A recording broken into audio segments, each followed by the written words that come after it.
and welcome to today's episode of It Shouldn't Happen to Us. Hey, we've got a great analysis today about how sales managers train, coach, supervise, mentor, those four hats of leadership, and we asked that question. That question is: coaching and training, what's the differences, and is the juice of coaching worth the squeeze? Hey, if you stick around to the end, you get to learn a wonderful technique for all you sales managers out there. Enjoy today's episode.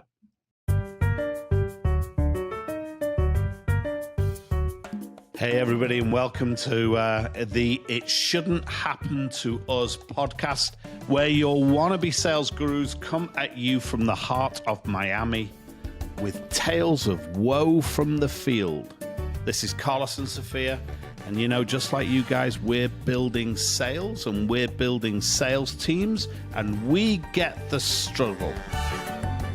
And as gurus, it shouldn't happen to us, but it seems to. Hey, Sophia, how are we? Carlos, what kind of day have you had today? What kind of day have I had? Well, it's the end of the day, and it started really early. I've had a long day. I've been to see I've done 4 client sessions today, plus struck a partnership with another. I've had a full day. What about you? Have you been recruiting like a crazy person today? I've been in a revolving doors Zoom of candidates and no-shows, and my day started early too. We did a nice session today, training session too. So, yeah. And we have something else after this too. Which training session were you on? Were you on the sales leader training session? Sales leadership training, all about coaching. That's cool. That is such a good group of people we've got as well. You know what occurs to me? Whenever I'm leading that session is, where else do those guys go to get, support, commiseration? Because they're all fighting the same fight, right?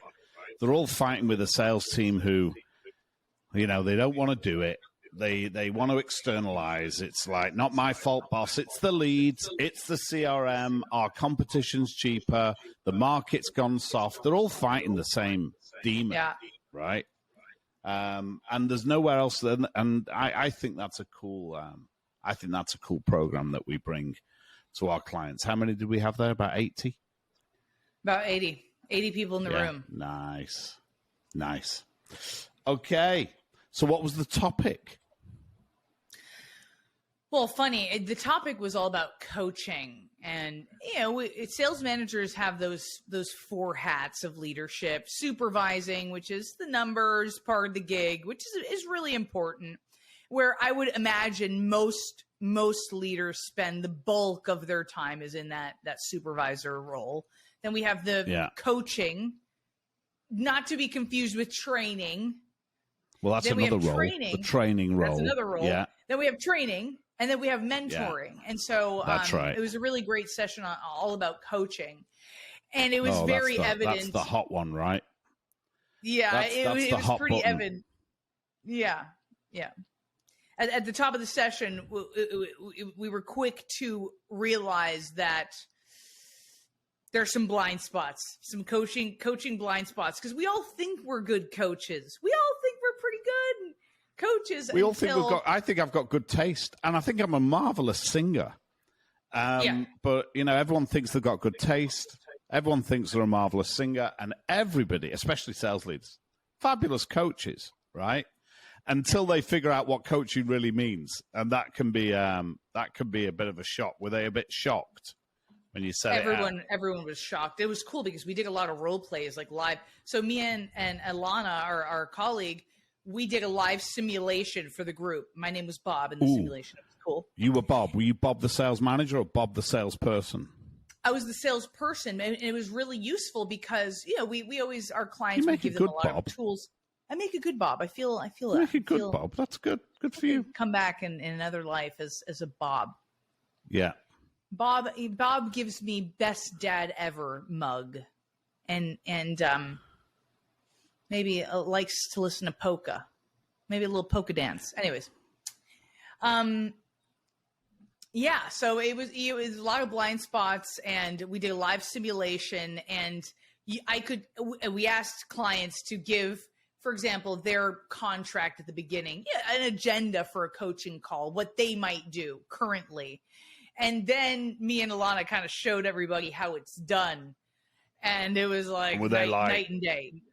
Were they like wide-eyed appreciation of what good skills look like versus what they were doing, which was, well, I don't know. When I see sales leaders with teams, it's like they go from they flip from an ass-kicking machine, right? The beatings will continue until morale improves, right? So they're just beating the crap out of the pipeline or out of the people, or then they turn into Mr. Fix It, right? Chief problem solver, fix it, and I don't see a lot of coaching. But in defense of my colleagues and my, our beloved clients, in defense, it takes a lot of time to do coaching properly, right? That's a big lift. It's a big lift. It's a big lift. And it's hard not to get into, well, when I was a sales rep, this is what I would do. And it's hard not, coaching. Actually, I think we overcook coaching because we confuse it with training. Well, really, coaching is about, and we're going to get into that in a minute, but it's really about asking great questions and helping the coachee discover. But we go into training mode and supervising mode. The hats get too muddled, I think. Do you know, the way Antonio always talked about it, and I think this was cool. I think it was in his book, actually. The way he talked about it was to say that you've got those three vertices of the success triangle, right? So you've got the behavior, the attitude, technique. On the behavior, you supervise the what. You supervise the behavior. You get out your calculator, you get out your spreadsheet and figure out, is everyone doing what they should be doing? The behavior corner for sales is a supervisory role for manager. On the technique side, that's training. Train technique. And we do this all day. I did a fantastic session today with our one of our insurance clients about reversing, and so you train the how, the technique, you supervise the behavior, the what, and then right at the top there you've got that power position, that attitude position, mindset, belief. That's where coaching impacts, right? You coach the why. That's how Antonio is used to. So you coach the why, you supervise the what, and you train the how. And every corner is, they're connected for a reason. You got to get all three of those right. Because all the training in the world getting technique right, it's great. And then you got people out kicking doors in and making their 200 dials a day or whatever they're doing on the behavior side, fabulous. But if the mindset's wrong, if that's flawed, how many times have we seen it? It's a complete mindset puzzle sometimes, and that's a coaching lift. The hardest part, the power position in the triangle, and that's where we coach. So, what was the big aha moments for the apart from for the team today? Apart from the obvious aha moment, which is like, I'm no good at this. Was there anything else? Yes, many aha moments, especially with how we start that coaching call. Sometimes the kickoff to that coaching call could already put your coachee in defense. If we're going to talk about why your numbers are low or why you're not selling product A, you're not pushing product A in such and such territory. So setting a tone where, hey, you have permission to fail. You have permission to fail. How often as leaders do we say you got to learn to fail to win, but when our people do fail, not on my watch, right? Not so cool. Hey, it's all right to fail, but can we hit this month's number, please, and then do some failing? Right. I struggle with this, you know. Our coaching model says you've got to have potency, you've got to have permission, you create this safe environment. How safe is it when you're talking to your boss? How safe is it? I mean, if you've got a groovy boss, I think it's safe.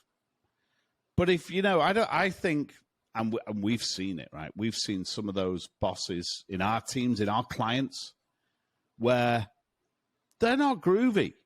So they can't suddenly start pretending to be groovy because there's got a coaching session, right? I'm going to cut your throat yesterday, but today, do you know what? I'm going to give you permission to fail. That no one's wearing that. Nobody's wearing that. I think you've got to be groovy all the time.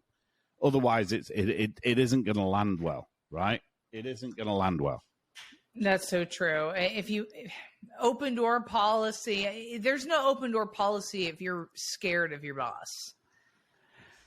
I think it's even more. I don't think it even needs to be as brutal as that, as scared of your boss. I think it can be as simple as, you know, have you got the kind of boss who's on the journey with you? It's a journey of development. We're getting stronger every day. We win some, we lose some, but we definitely learn some. Have you got that boss? Because if you got that boss, then coaching's cool. Then you don't. Then it's a safe environment. I had a boss once called Beverly, and she was fierce. But you know what? She'd take a bullet for you. Never felt under threat. She was fierce. She was demanding.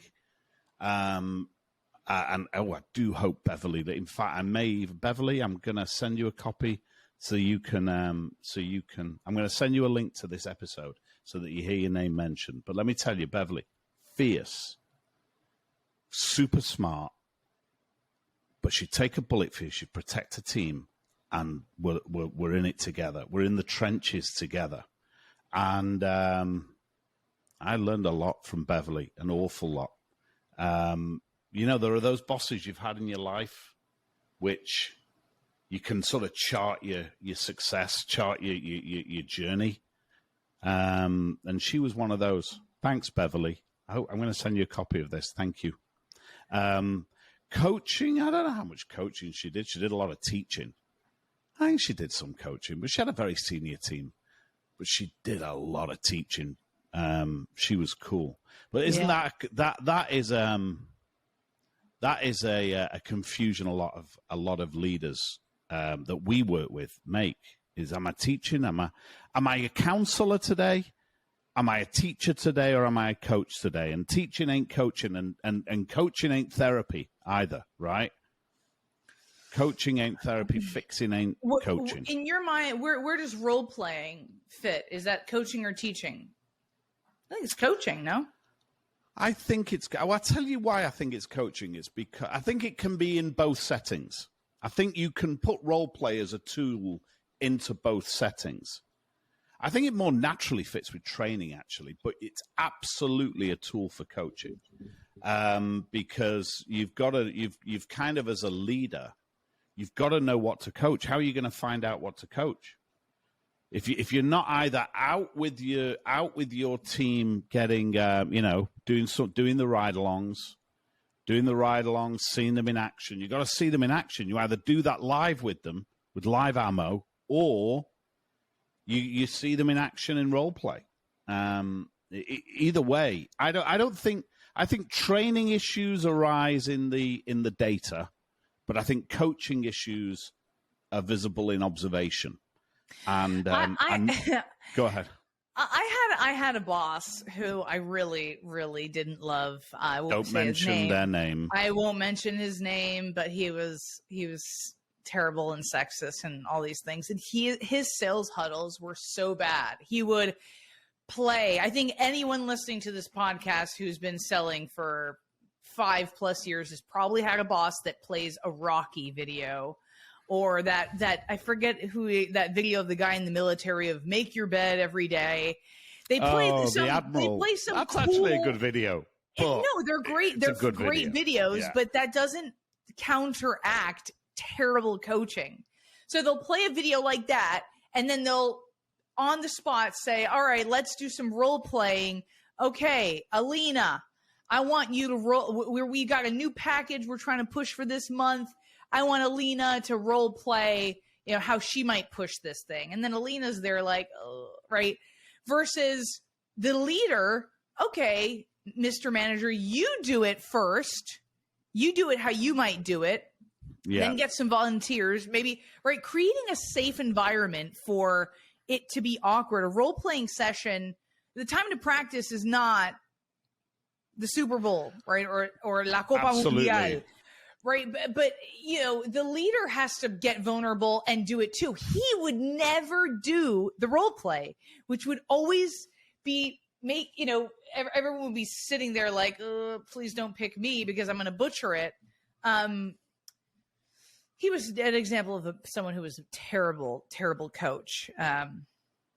Terrible boss or terrible coach or both? Both. Okay. Both. Okay. It's interesting, right? So I believe there is a place for role play if it's standing in the shoe in coaching. I mean, if we're using it for evidence gathering, evidence sounds terrible. It sounds persecutory, but I don't mean it that way. If I'm using it as a place to discover where development is valuable, right? So I'm discovering areas where development's valuable. Where am I going to discover that? I'm going to discover it by watching people do it. I'm going to watch them do it with live ammo, and we're going to watch them do it with blanks, with with safe ammo in a role play. But I'm going to watch, and it could be a training issue. You fix the issue. There could be a training issue to fix when somebody just doesn't know how to talk about money, doesn't know how to when to raise the pricing issue, how to uncover budget. There's a bunch of things that's a technique issue. That's training. Or am I seeing them do the technique, but it's just not coming across authentic? There's a belief issue, because I believe in sales. Authenticity is absolutely crucial, and it's got to come from a good space. And that is never a training issue. That's a coaching issue. And so you do the role play, you do the ride along, whatever it is you do. You do the virtual ride along or the actual, the road warrior ride along. You discover where there may be some training gaps or where there may be some coaching gaps, and then you've then got to decide, what am I doing here? Am I training or am I coaching? What am I actually making here? Am I training or am I coaching today? I don't think leaders do that. I think leaders see an issue and then they'll just throw the whole kitchen at it, right? I'm going to throw everything at this issue. Yeah.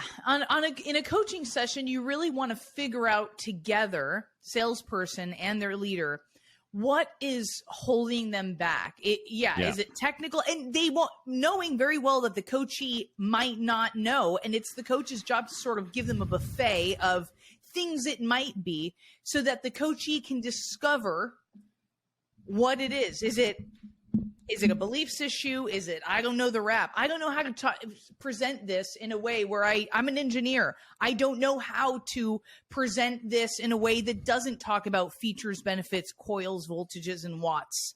Yeah. Right. Or I do know how to ask these difficult questions, but when these questions are so personal that it feels like I'm asking the prospect how they kiss their wife. Okay. Yeah. Well, it's the head trash issue. It was interesting. I was with a sales team today. I mentioned them earlier, insurance company, and it's an older client. It's a client we've had for a while, but there was I was in with a room of people who we hadn't been in front of before, and I was talking to them, and I was talking to them about the whole principle of asking questions, right? So you got to and the whole principle of reversing.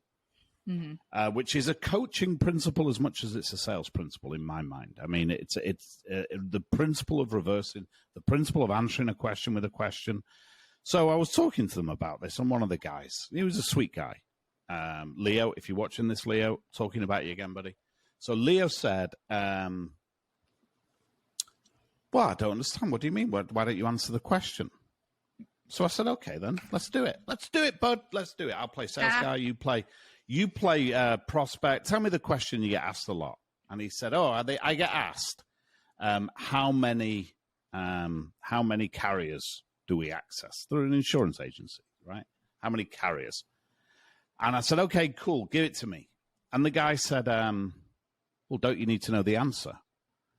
And I said, I absolutely, not only do I not need to know the answer, I don't want to know the answer. Because as soon as I know the answer to that question, I'm going to use the answer to that question, right? I don't want the answer to that question. So he threw it at me. Okay, so Carlos, how many carriers are you can you access? And I said, Leo, such a good question. I've got to imagine. Are you in insurance? Do you understand insurance? And Leo was playing prospect, right? So Leo says, no, I'm just curious. So I said, well, it is a good question. Do you know what would your reaction be if I said I only access one or two? And he said, well, I'd kind of scratch my head and think, is this the guy for me? And I said, that's a pretty good answer. It's a pretty good place for your mind to go, Leo. Tell me, Leo, if I did only access one or two, who do you think pays the price for that? And Leo said, well, me as the customer, I'm going to pay the price for your, shortcomings. I said, that's right. What would you think if I said I access everybody, every carrier in the state of Florida? And Leo said, he said, oh no, that would be comforting. I said, yeah, but is there a real benefit to you with that? And Leo says, yeah, I think I would, as the customer, I'm going to get the benefit of that. I'm going to get a better option. I'm going to get better rates. And I said, Leo, you're right. And with us, you get better options and better rates. We access everybody. And Leo sat back and said to me, so you do know insurance sales? I said, I don't know insurance sales, but I know how to reverse a question. And you just told me as the salesperson that it's valuable to you for me to have access to multiple carriers. You told me. I didn't have to tell you anything. You've taught me everything. You're the one that's told me that all the features of my firm are valuable to you. That's the power of answering a question with a question. And Leo was kind of, knocked out. I think most people, when they see reversing in play in sales, are just blown away by it, right? Their mind's blown by the idea that it's more powerful to ask a question than answer a question. Don't you think it's the same with coaching? Yeah. People will always defend where they're at. Yeah, absolutely. People will defend where they're at. Dig their heels in. Yeah. It's got to come from them. Their ears have to hear their mouth say it. Yeah. So you've got sales guy says to boss, hey, boss, I'm getting murdered out there in this particular line. And you'll see it, right? You've said it yourself. We've had clients where they're selling product A out of the park. Product B, they can't sell anything in product B. And the manager says, what's going on? Bob, Bob, what's going on with product B? I don't really, you know what, boss? What's Bob going to say? Yeah. Do it. What's Bob? Boss, look, I'm having a great run selling product A, but the thing about product B is that all of our clients buy product B from a current vendor. Most of them have been buying it from their current vendor for years and years, and I don't know how to facilitate that conversation. I don't know who they're buying it from most of the time, and I don't even know how to ask who they're buying it from without sounding like, hey, I know you have a girlfriend. Who is she? So there's that. And I don't really know that much about product B. It's not our bread and butter. So I haven't trained myself on product knowledge on product B. So I don't want to be stumped in the middle of a sales call.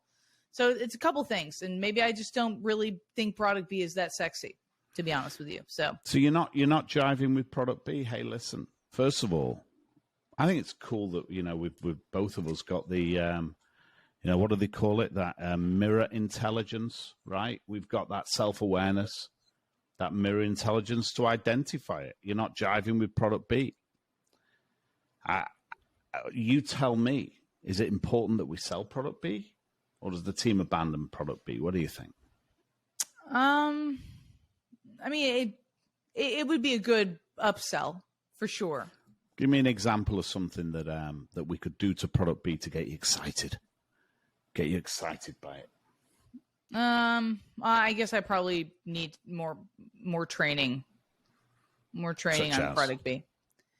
Learn about it, learn about what the value it brings versus the competition's product B. I guess I don't really believe that our product B is better than so-and-so's, our competition's product B, because product A is really our bread and butter, again. Do you think it's lack of training, lack of belief? Or are they connected? Both. A little of both. If you had a choice, if you could believe in it or just know the features of it, which would you prefer? Believe in it. And now we're off to the races, right? Because the right answer is believe in it, and now we're going to talk about belief. And you know, the training's the easy part of the puzzle. And hey, listen, I just did a little role play with you there. The reality is, it takes time. It really takes time. But is the juice worth the squeeze? What do you think? It is, because the alternative is, oh, you need product knowledge. Okay, here's this. I'm going to put in the chat the link, and just solving, and not getting to the root issue like a doctor. Not doing really asking those questions that get us to what's the real problem. Yeah. I think all the training in the world doesn't help if you can't get to the real problem, because if your guys don't believe, or if your guys are uncomfortable talking about money, or if your guys are, or if you're with a sales guy, right? And we can train and give sales process, how to uncover pain, how to go deep, in how to personalize pain, how to monetize pain, how to discuss, how to convert that conversation into a money conversation and a budget conversation, how to do that with confidence. They can do that all day with technique. If somebody fundamentally feels like a stalker when they're making a cold call, or if they fundamentally feel like they're prying when they're talking about money, it's not a technique issue. What is it? Our buddy John Russell always says. Is it a conceptual issue or a technical issue? Technical issue means I don't know what to say. Conceptual issue means I know what to say. I don't like how I feel when I say it. Both important. One's a technique issue solved with training. One's a belief, a mindset issue solved with coaching. Both very difficult to solve. But here's the payoff. Here's the juice. Tons of money in it. And more than money. We're all going to enjoy it more, right? If you ain't having fun, you're in the wrong game, I think, in sales. I'm tempted to say sales management too, but that is a tough gig. But in sales, if you ain't having fun, you're doing it wrong, don't you think? Absolutely. Yeah. So what have we talked about today? What are the takeaways? Takeaways today are... And the tool, technique is prepare for your coaching call. If you don't know how to reverse, learn how to reverse. Go in with some questions that are going to help the coachee discover. Yeah, rather than force feed. Rather than force feed. So we talked about a lot of things. We talked about technical versus conceptual. We talked about how to kick off a coaching call. What else did we talk about? Tons of things. We talked about how you got to do some observation beforehand to figure out, exactly what it is that needs coaching. And we asked the important question, is the juice worth the squeeze? Is the juice worth the squeeze? And I think we concluded that it is. There's a ton of money in getting the technique right and the mindset right and supervise those behaviors. Hey, Sophia, you have a great week selling. It was great to see you. And for our listeners, hey, good selling, guys. It's goodbye from Sophia. And goodbye from Carlos. Bye, guys. Bye, guys.